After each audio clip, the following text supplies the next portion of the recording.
Could you describe what the low-carb, high-fat pyramid would be? Yeah, actually, that is maybe a graphic that more than any other. What you have to do is take the existing food pyramid and turn it upside down so that everything that used to be in the base of the food pyramid, grains, carbohydrates, really has to be up in the tip.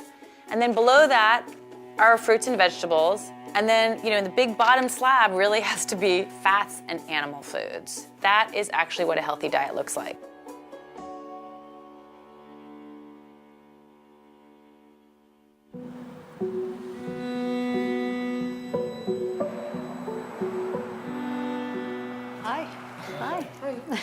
I was so excited to come here today to see if there's any changes with Abigail. The first time I met her, she was walking on top of the windowsills. She's a climber. Abigail, get down. Flopping all around on the couches. She comes in and... Hey, cutie. She's absolutely calm. Say hi. Hi, Abigail. Do you remember me? It's very exciting. Very exciting. Can you say hi? Seems like she's losing some of that massive belly. It looked like she was constantly bloated.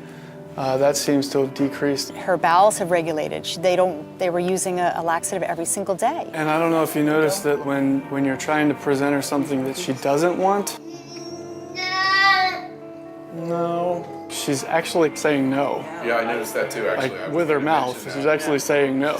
She's able to concentrate and she's able to progress because she's not running all over the place and she's not seizing. Her seizures are going down, and we have tangible data from the school. We are actually starting to wean her off of the anti-convulsory narcotic that she's on that I think you guys heard plenty of complaints from me about. These are great strides within just 5 weeks. It's great. What do you make of his sort of subdued attitude about all that? They live with Abigail day in and day out. You don't see your children grow. That's incredible news. Yeah. Is that not big news? Yeah. I have faith in bigger, better things, man.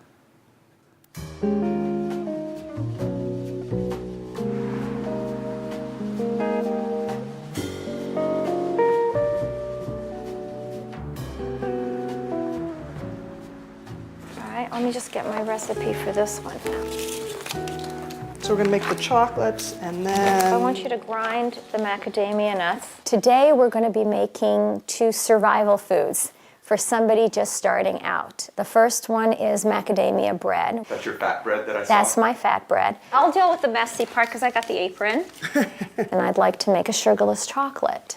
It's something you can have in your refrigerator when you just, I need something sweet. We both needed our little something. Yeah, I use stevia. I don't use sugar because it elevates my blood sugar. Taste it, see what you think.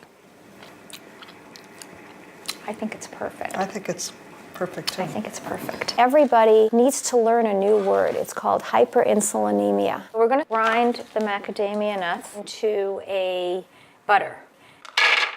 We are constantly triggering our insulin. Some people develop type 2 diabetes, some people develop cardiovascular disease, some people develop Alzheimer's. I developed cancer.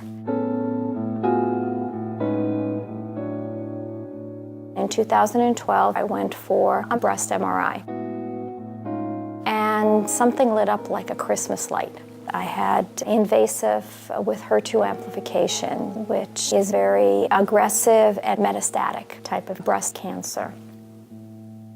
I'm going to add the coconut butter. Cancer cells have an Achilles heel.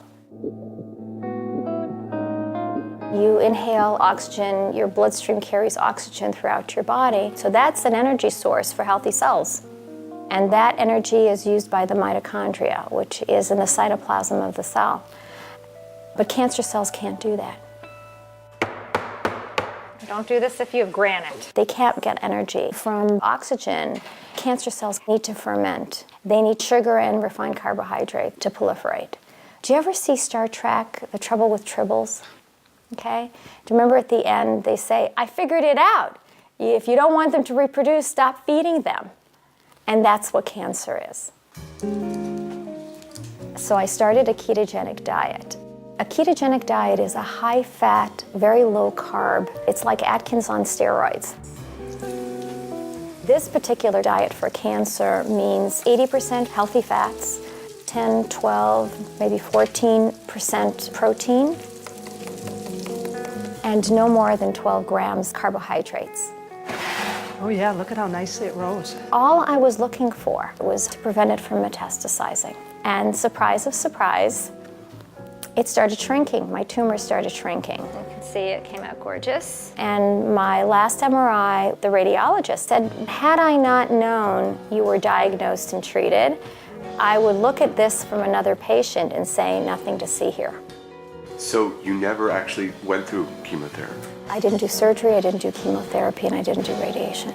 I eat well, I have a wonderful family, I have a wonderful, healthy life. This can be in a donut pan, so you can make lox, cream cheese, and bagels.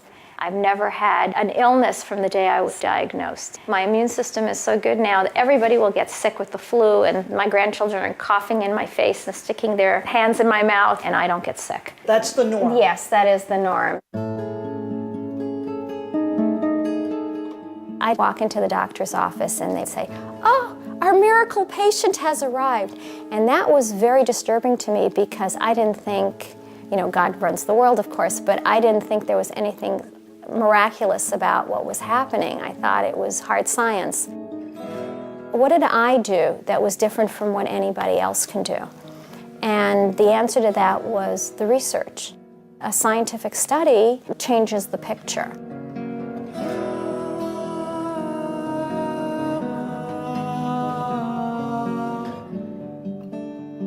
Cancer is described as an immensely heterogeneous disease. That's in fact a buzzword that's now very much in the literature. If you have a primary tumor, this cell can have this mutation, and right next to it you can have a cell that has different mutations, and the cells in the metastases have still different ones. And so what happens is, no matter how you target your cancer therapies, you're going to end up catching some of the mutations, and then some of them are simply going to be mutations you didn't hit with these particular therapies, and then those cells are going to be the ones that survive and come back to get you.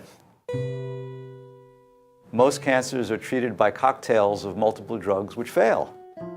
They also subject the patient to toxic side effects and poor quality of life while it's failing. But in some respects, the more heterogeneous the cancer gets, the more it tends to converge to a common metabolism. That cancer cells depend on glucose as a source of fuel. That then could lend itself to a metabolic approach which targets just that. I don't know that that's going to be the case in most cancers, but it still doesn't stop me from being optimistic about the idea of using diet as an adjunct to chemotherapies and other forms of therapies to improve the overall efficacy of treatment.